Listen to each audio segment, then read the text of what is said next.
اللہ رب العالمین کے لیے، جس نے ہم سب کو پیدا کیا اور اس ساری کائنات کا نظام اسی کے ہاتھ میں ہے، لاکھوں کروڑوں درود و سلام نبی آخر الزمان حضرت محمد صلی اللہ علیہ وسلم کی ذات گرامی پر، جن کو اللہ تبارک و تعالیٰ نے ہماری رشد و ہدایت کے لیے، ہماری رہنمائی کے لیے، ہمیں سیدھا رستہ دکھانے کے لیے اپنا آخری رسول بنا کر بھیجا۔ حمد و صلوات کے بعد محترم سامعین گرامی، یہ دین، یہ اسلام ہم تک بڑی قربانیوں کے بعد پہنچا ہے۔ صحابہ کرام نے اس دین کی حفاظت کے لیے، اس دین کے دفاع کے لیے، اس دین کی آبیاری کے لیے بہت زیادہ قربانیاں پیش کیں۔ تو انہی خوش نصیب افراد میں سے ایک سیدنا عثمان رضی اللہ تعالی عنہ بھی، ان کا بھی اس دین کی ترقی میں بڑا حصہ ہے، اس دین کے پھیلانے میں بڑا حصہ ہے، بڑی قربانیاں ہیں۔ اللہ تبارک و تعالیٰ نے قرآن مجید کے اندر فرمایا، لَقَدْ رَضِيَ اللَّهُ عَنِ الْمُؤْمِنِينَ إِذْ يُبَايِعُونَكَ تَحْتَ الشَّجَرَةِ۔ اللہ تبارک و تعالیٰ ان ایمان والوں سے خوش ہیں، راضی ہیں جو ایک درخت کے نیچے آپ کی بیعت کر رہے تھے۔ یہ صلح حدیبیہ کی طرف اشارہ ہے۔ 6 ہجری کے اندر نبی کریم صلی اللہ علیہ وسلم نے صحابہ اکرام کے ساتھ مل کر پروگرام بنایا کہ عمرے کے لیے بیت اللہ کی طرف سفر کرنا ہے، جانا ہے۔ تو تقریباً 1400 صحابہ کرام وہ آپ کے ہمراہ چل پڑے۔ ابھی تک مکہ مکرمہ میں مشرکین کا قبضہ تھا، ان کا ہولڈ تھا۔ تو اللہ کے سہارے مدینہ سے 400 کلومیٹر سے لمبا سفر شروع کر دیا۔ جب مکہ مکرمہ کے قریب پہنچے تو پتہ چلا کہ مشرکین مکہ وہ داخل نہیں ہونے دیں گے، عمرہ نہیں کرنے دیں گے۔ انہوں نے کہا کہ ہماری عزت کا مسئلہ ہے، ہماری ناک کٹ جائے گی، پورے علاقے میں ہماری کمزوری یہ ظاہر ہوگی، لوگوں پر ہمارا رعب، خوف، دبدبہ یہ کم ہو جائے گا، ختم ہو جائے گا۔ تو ہم کسی صورت مسلمانوں کو اجازت نہیں دیں گے کہ ہمارے ہوتے ہوئے مکہ مکرمہ میں آئیں اور عمرہ کر کے چلے جائیں، یہ نہیں ہو سکتا۔ تو نبی کریم صلی اللہ علیہ وسلم نے مکہ مکرمہ کے باہر حدیبیہ کے مقام پر اپنے صحابہ کرام کے ساتھ پڑاؤ ڈال دیا اور مذاکرات شروع ہو گئے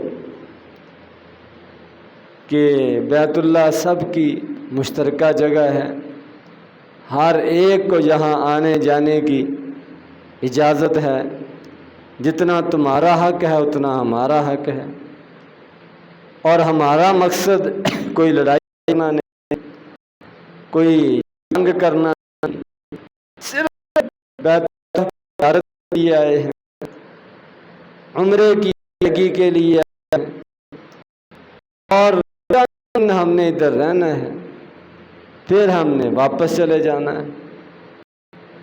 مذاکرات ہو رہے ہیں، بات چیت چل رہی ہے،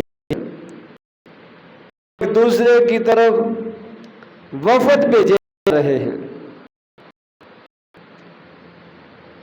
تو ان مذاکرات کرنے والوں میں، بات چیت کرنے والوں میں سیدنا عثمان رضی اللہ تعالیٰ عنہ کو بھی بھیجا گیا۔ اس سے ان کی ایک حیثیت اور فضیلت یہ بھی ثابت ہو رہی ہے۔ بعد میں ان کے بارے میں یہ خبر مشہور کر دی گئی کہ ان کو وہاں روک لیا گیا ہے، اغوا کر لیا گیا ہے، خدا نخواستہ قتل کر دیا گیا ہے۔ اس طرح کی باتیں ہونے لگیں تو نبی کریم صلی اللہ علیہ وسلم نے اللہ تبارک و تعالیٰ کے حکم پر صحابہ کرام سے بیعت لی، ان سے عہد لیا کہ اگرچہ ہم لڑائی کے لیے نہیں آئے، ہم عبادت کے لیے آئے ہیں، عمرے کے لیے آئے ہیں، لیکن ہمیں لڑائی پر مجبور کیا جا رہا ہے، ہمارے سفیر کو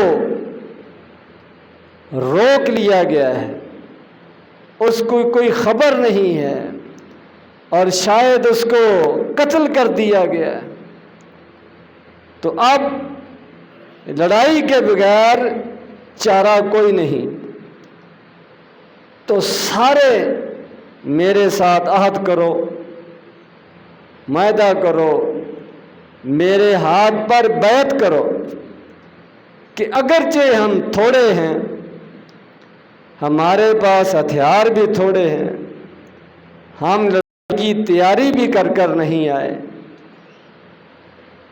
ایک طرف 1400 ہے اور دوسری طرف پورا شہر ہے، مکہ مکرمہ ہے، جن کی تعداد ہزاروں میں ہے، اور وہ اپنے علاقے میں ہیں، اپنے گھروں میں ہیں، ہر چیز ان کو میسر ہے، تو چند منٹوں سیکنڈوں میں ہو سکتا ہے کہ وہ ہمیں قتل کر دیں، ختم کر دیں، لیکن ہم عثمان رضی اللہ تعالیٰ عنہ کا بدلہ لیں گے یا مر جائیں گے، شہید ہونا قبول ہے، بدلہ لیے بغیر واپس نہیں جائیں گے۔ یہ بیعت ہو رہی ہے۔ اس سے حضرت عثمان رضی اللہ تعالیٰ عنہ کی فضیلت، ان کا مقام و مرتبہ یہ واضح ہو رہا ہے کہ 1400 صحابہ کرام اس بات پر بیعت کر رہے ہیں کہ ہم عثمان رضی اللہ تعالیٰ عنہ کا بدلہ لیں گے،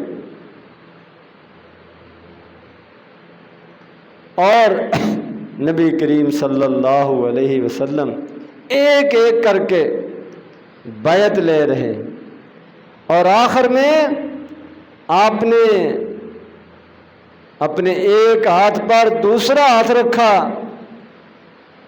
اور فرمایا یہ عثمان کی طرف سے بیعت ہے، یہ عثمان میری بیعت کر رہا ہے، یہ عثمان رضی اللہ تعالیٰ کی فضیلت اور زیادہ اس سے واضح ہوتی ہے کہ آپ نے ان کو یہ مقام عطا فرمایا کہ اپنے ہاتھ کو ان کا ہاتھ قرار دیا اور ان کی طرف سے بیعت کی۔ گویا کہ یہ بتانا مقصود تھا کہ اگر وہ یہاں ہوتے اور کسی اور کا مسئلہ ہوتا تو وہ بھی بیعت کرتے، اور یہ بھی کہ اللہ تبارک و تعالیٰ نے بیعت کرنے والوں کے بارے میں خصوصی انعام کا ذکر کیا ہے، فضیلت کا ذکر کیا ہے، رضامندی کا ذکر کیا ہے، اور عثمان بھی اس میں شامل ہیں۔ اگرچہ عثمان کے لیے بیعت ہو رہی ہے لیکن عثمان خود بھی بیعت کرنے والوں میں شامل ہیں تاکہ اس آیت کی فضیلت کے اندر وہ بھی شامل ہو جائیں۔ لَقَدْ رَضِيَ اللَّهُ عَنِ الْمُؤْمِنِينَ اِذْ يُبَايِعُونَكَ تَحْتَ الشَّجَرَةِ، کہ جو لوگ حدیبیہ کے مقام پر درخت کے نیچے آپ کے ہاتھ پر بیعت کر رہے تھے، اللہ تبارک و تعالیٰ ان سب سے راضی ہے، اور اس میں عثمان بھی شامل ہے، عثمان سے بھی راضی ہے اور باقی صحابہ اکرام سے بھی راضی ہے اللہ تبارک و تعالیٰ کہ انہوں نے حق ادا کر دیا اسلام کے لیے اپنی قربانی دینے کا، انہوں نے حق ادا کر دیا اسلام کے لیے میدان میں کھڑے ہونے کا۔ اور یہ بھی فرمایا گیا ید اللہ فوق ایدیہم، کہ ان سب کے ہاتھوں کے اوپر اللہ تبارک و تعالیٰ کا ہاتھ ہے، سب اللہ تبارک و تعالیٰ کے ہاتھ کے نیچے ہیں۔ گویا کہ اللہ تبارک و تعالیٰ کے ساتھ یہ بیعت کر رہے ہیں، اللہ کے ساتھ ان کا وعدہ ہے، اور اللہ تبارک و تعالیٰ دلوں کے بھید جانتے ہیں، دلوں کی حالتوں اور کیفیتوں کو جانتے ہیں، اس لیے فرمایا فَعَلِمَ مَا فِي قُلُوبِهِمْ، اللہ کو خوب علم ہے کہ ان کے دلوں میں کیا ہے، کس شوق سے، کس جذبے سے یہ مرنے کی بیعت کر رہے ہیں، لڑنے کی بیعت کر رہے ہیں، ڈٹ جانے کی بیعت کر رہے ہیں۔ تو یہ ایک واقعہ ہی حضرت عثمان رضی اللہ تعالیٰ عنہ کی فضیلت ثابت کرنے کے لیے کافی ہے، اور ایمان والوں کے دلوں میں عثمان رضی اللہ تعالیٰ عنہ کا احترام اور محبت پیدا کرنے کے لیے ایک واقعہ ہی کافی ہے۔ اور اس کے علاوہ اور بھی بے شمار آپ کے فضائل و مناقب ہیں۔ بخاری شریف کی روایت ہے، سیدنا عبداللہ بن عمر رضی اللہ تعالیٰ عنہ بیان کرتے ہیں کہ نبی کریم صلی اللہ علیہ وسلم کے زمانے میں جب ہم بڑے بڑے صحابہ کرام کا نام لیتے، ترتیب کے ساتھ ان کا ذکر کرتے، فرمایا لا نعدل بأبی بکر احدا، ابو بکر کے برابر کسی کو نہیں سمجھتے تھے، سب سے پہلے ابو بکر کا نام آتا تھا، ثم عمر، پھر عمر رضی اللہ تعالی عنہ کا نام آتا تھا، ثم عثمان، پھر عثمان رضی اللہ تعالی عنہ کا نام آتا تھا۔ فرمایا ثم لا نفاضل بینہم، پھر اس سے آگے ہم وہ ایک دوسرے کی فضیلت بیان کرنے، کسی کا نام پہلے ذکر کرنا، کسی کا بعد میں ذکر کرنا، اس کی پھر ہم زیادہ وہ فکر نہیں کرتے تھے، اس کا زیادہ خیال نہیں رکھتے۔ ان تینوں کا نام لینے میں ہم ترتیب کا خیال رکھتے تھے، باقی لوگوں سے پہلے ان کا نام آتا تھا ہر اہم موقع پر. خود نبی کریم صلی اللہ علیہ وسلم کی زبان مبارک پر اسی ترتیب سے ان کا اکثر نام آتا تھا، اور بہت سارے واقعات میں اسی ترتیب کے ساتھ ان کا ذکر آیا. فضیلت کے لحاظ سے سارے صحابہ اکرام میں تیسرا نمبر عثمان رضی اللہ تعالی عنہ کا ہے. مسلم شریف کی روایت ہے، نبی کریم صلی اللہ علیہ وسلم ایک پہاڑ پر تشریف لے گئے. پہاڑ نے حرکت شروع کر دی. آپ نے فرمایا اسکن، اے پہاڑ رک جا، ٹھہر جا، اس وقت تیرے اوپر ایک نبی، ایک صدیق اور 2 شہید ہیں، کھڑے ہیں، تشریف فرما ہے. تو اس سے مراد نبی کریم صلی اللہ علیہ وسلم، ابوبکر صدیق رضی اللہ تعالیٰ عنہ اور سیدنا عمر اور عثمان رضی اللہ تعالیٰ عنہما وہ مراد ہیں. تو آپ اپنی مبارک زبان سے ان کو شہادت کا درجہ دیا ہے، ان کو شہید کہا ہے، شہیدوں میں ان کا شمار کیا ہے. اور موت کا سب سے اعلیٰ درجہ، سب سے اعلیٰ قسم کی موت وہ شہادت کی موت ہے، اللہ کے راستے میں آنے والی موت ہے. اور کسی کے بارے میں خواب و میدان جنگ میں شہید ہوا ہو، یقین کے ساتھ کوئی اس کو شہید نہیں کہہ سکتا. ظاہری طور پر ہم کہہ سکتے ہیں، لیکن واقعتاً اللہ تبارک و تعالیٰ کے ہاں بھی وہ شہید ہیں یہ نہیں کہا جا سکتا. لیکن یہ وہ خوش نصیب ہیں عثمان رضی اللہ تعالیٰ جن کو نبی کریم صلی اللہ علیہ وسلم نے اپنی زبان مبارک سے شہید کا لقب دیا ہے، شہید کی شہادت دی ہے. ایک دفعہ نبی کریم صلی اللہ علیہ وسلم گھر میں تشریف فرما. یہ ایک ہی وقت میں واقعہ پیش آیا یا مختلف اوقات میں آیا کہ ابوبکر صدیق تشریف لائے، آپ نے اسی طرح بیٹھے بیٹھے ان کی بات سنی، ملاقات کی، گفتگو، وہ چلے گئے. عمر رضی اللہ تعالیٰ عنہ آئے تو گھر میں اسی طرح بیٹھے بیٹھے حضرت عمر کی بات سنی، گفتگو کی، بات چیت ہوئی اور واپس چلے گئے. عثمان رضی اللہ تعالیٰ عنہ کے بارے میں پتہ چلا کہ وہ آنا چاہتے ہیں تو آپ فوراً سیدھے ہو کر بیٹھ گئے. کپڑے وغیرہ آپ نے اپنے نہایت اچھے طریقے سے سیٹ کیے. پھر بلایا عثمان رضی اللہ تعالیٰ عنہ کو. پوچھا گیا ان کے لیے اتنا اہتمام، اتنا خیال ان کا. فرمایا کہ یہ عثمان رضی اللہ تعالیٰ ان کے اندر اتنی کوٹ کوٹ کر حیا بھری ہوئی ہے کہ اگر میں اسی طرح بیٹھا رہتا تو ان سے بات نہیں ہو سکنی تھی، انہوں نے واپس چلے جانا تھا.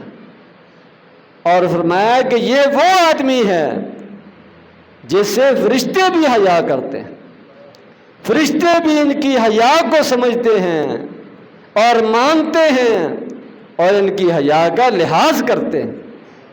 تو میں کیوں نہ اس کا لحاظ کروں؟ تو آپ نے نہایت اپنے کپڑوں کو درست کر کے پھر ان کو اندر بلایا. اسی طرح حضرت عثمان رضی اللہ تعالیٰ عنہ کے فضائل و مناقب میں سے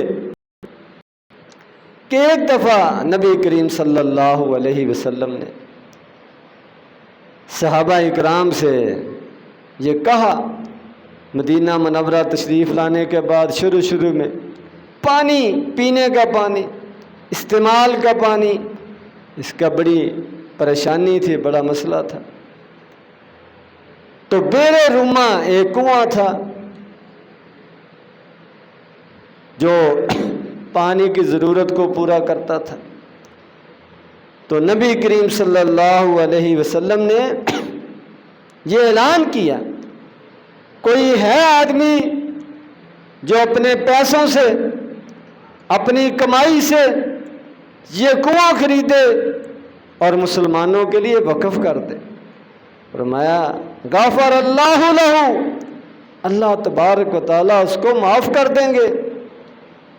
میں فلاح الجنت ہوں، اس کو جنت ملے گی۔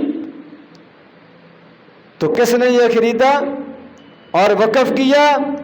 سیدنا عثمان رضی اللہ تعالی عنہ نے۔ اللہ تبارک و تعالیٰ ان کو بہت زیادہ دولت سے نوازا تھا اور انہوں نے اس دولت کو اسلام کی خدمت میں خرچ کیا، صرف کیا۔ جب بھی کوئی اس طرح کا موقع آتا تو سب سے آگے ہوتے، اپنی دولت کو پیش کرتے۔ اسی طرح مسجد نبوی کی توسیع کی ضرورت پڑی، اس کو کھلا کرنے کی ضرورت پڑی، تو نبی کریم صلی اللہ علیہ وسلم نے فرمایا کہ یہ ساتھ والی جگہ یہ خریدنے کا پروگرام ہے، مسجد میں شامل کرنے کا پروگرام ہے، مسجد کو بڑا کرنے کا پروگرام ہے۔ کون اس کو خرید کر مسجد میں شامل کرے گا؟ اللہ تبارک و تعالیٰ اس کو معاف کر دے، غفر اللہ لہ۔ تو کس نے خریدا؟ عثمان رضی اللہ تعالیٰ عنہ۔